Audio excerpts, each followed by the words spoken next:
What's up, everybody? I'm Joe Melch, and this video is going to be on light hazard occupancy.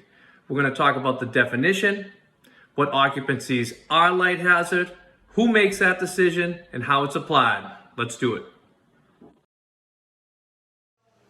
NFPA 13 defines three different occupancy groups: light hazard, ordinary hazard, group 1 and 2, and extra hazard, group 1 and 2.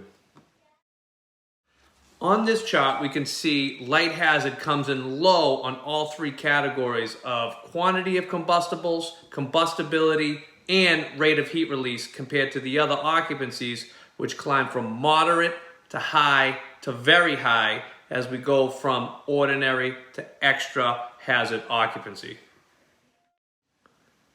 Just like in the chart, the definition is describing areas or buildings that have relatively low fire risk due to the nature of the materials stored or used within them. Now let's take a look at some examples of occupancies NFPA gives us so we can get a better understanding of what they're talking about.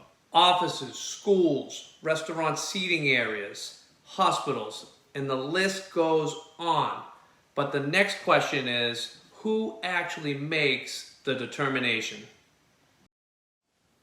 According to paragraph 2313, line 7, the system designer is supposed to clarify all areas and rooms as part of the plan submitted to the authority having jurisdiction for review. Whatever local procedures exist for plan review and approval would need to be followed after the hazard occupancy is chosen. Now that we know what light hazard occupancy means, how is it applied? Well, it will tell us how far each head can be from each other. It gives us our maximum protection area of coverage. Each style head, NFPA gave a chart that will tell us the distance the heads can be from each other, the max square footage, based on the style of head and the hazard occupancy. So let's take a look at some examples to see. Our first example is the standard spray upright and pendant. This is the most commonly used head in fire protection, and this chart is for light hazard occupancy. And as we look at the top, we can see the max square footage is 225 and maximum spacing is 15, and it all depends on your construction and system type. Next up is the standard spray sidewall. This is a great table to look at to get a comparison of light and ordinary hazard.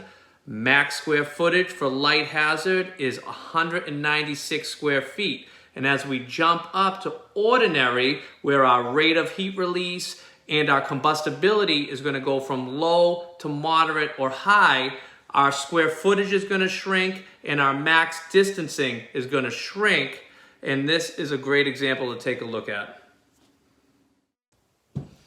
All right, let's tie it all together for one more example. We're in an office, light hazard occupancy. We're going to use max square footage, 225.